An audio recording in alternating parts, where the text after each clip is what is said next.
going on, everybody? Welcome back to the 31 Days of Horror. I am your host, Moon616, and thank you once again for stopping in, guys. Yes, day 28 here on the 31 Days of Horror, Volume 5. And we are going to go pretty much to the back of the old school, man, with a film from 1924. Yes, this is from the silent era, from the 20s, and the last decade to complete. A film from every decade up until the present, starting in the 20s. With an anthology film called Waxworks. This was released by Kino. This is actually the restored authorized edition. The original cut of Waxwork runs just over an hour long. When Kino put this out, they kind of... I can't even remember actually if the original version of Waxwork has the color tint in it or not, but I digress. This one is about 20 minutes longer, so the three shorts are actually a little bit longer in this and stuff, so it runs about 83 minutes as an anthology. Again, it is a silent film, a little bit of color, a little bit of tinting and stuff going on there. Directed by Paul Lenny, who was a German expressionist filmmaker of the early, in the 20s and stuff like that. He did some pretty cool work, actually. But getting into the anthology here, basically, this one has technically three stories and kind of a wraparound story. Basically, this guy gets hired on at this wax museum to write these stories about these pieces of wax art. And, so he sits down and he kind of looks at the first one, which has to do with the Haran al-Rashad. And so he starts writing, and as he starts writing these stories, he kind of becomes part of the story, So essentially the first story is about, he plays a baker, and he's got a beautiful wife and stuff. And one day, the Haran, he is playing a game of chess, and he gets this, this really vibrant smell from the bakery and stuff, which ultimately makes him lose his chess game somehow. I don't know. Of course, he gets super pissed off, and he sends someone over there to collect the baker's head. And as this nobleman, goes over there, he discovers that the baker has a really beautiful wife. So he brings that information back to the Haran, and he goes over there to check it out for himself, which he is just completely falls head over heels for. And so basically it kind of turns into this like fantasy love triangle type deal where the baker has to kind of get his wife back from this Haran who's fallen head over heels for and stuff.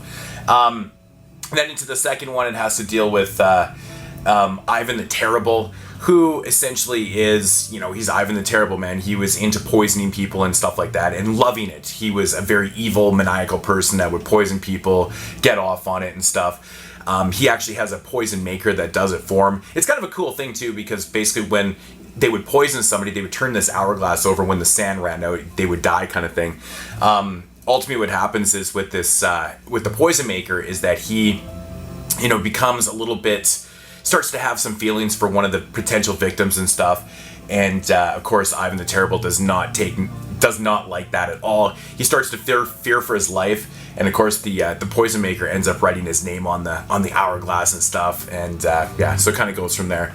And then the third and final story, which is actually just a very, very short. It's more or less kind of dealing with the wraparound story itself, and it's about Jack the Ripper. So he's writing the story about Jack the Ripper, and it's really short. It's only about 5 minutes long, and some things happen with Jack the Ripper and stuff. I don't really want to say too much about it because you pretty much give the whole thing away. Because, like I said, it's only like 5 minutes. I apologize. Still, I've not regained my voice completely from this weekend, but yeah, so that's basically the whole premise to the anthology film. It's got, three short stories plus, I guess three plus the wraparound kind of deal. The very first story having to do with the Haran al-Rashad is the longest story. It runs about 43, 44 minutes or something like that.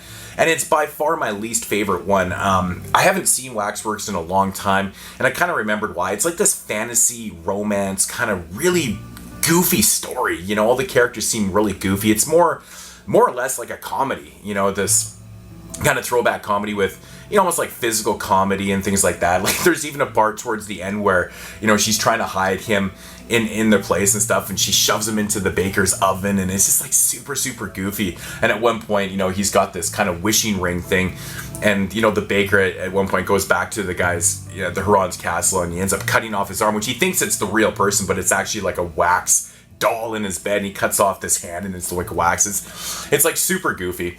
The second one, which is my favorite, the Ivan the Terrible, is a fantastic story because it's more horror, it's more mean-spirited and things like that, but the end of it's really fantastic too.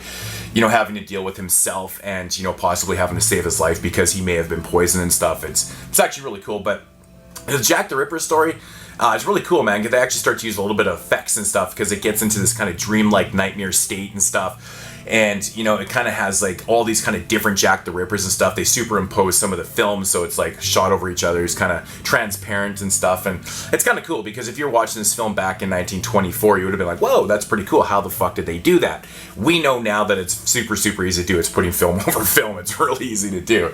But, you know, to the people back in the day, it was probably actually really cool. But all in all, man, I really enjoyed this anthology. It's fun, except for, you know, the first story's not horrible or nothing. I feel like it just runs way too long on this extended edition. It's a little bit too goofy and stuff. I think it would work a lot better if they really shortened it up, like, a lot.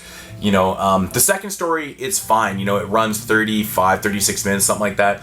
And for what it is, it rips by, and it's actually pretty entertaining for the whole thing. Like I said, the last one, Jack the Ripper, is like 5-6 minutes long, so it's very, very short, kind of wraps up the whole thing. But I really like the tint that they used.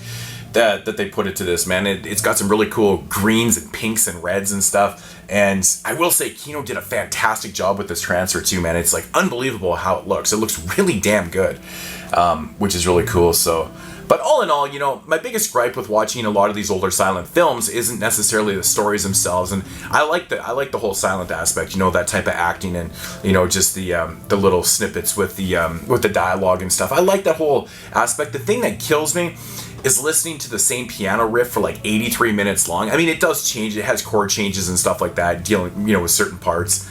But for the most part, I mean, it's like 83 minutes of piano riff, you know?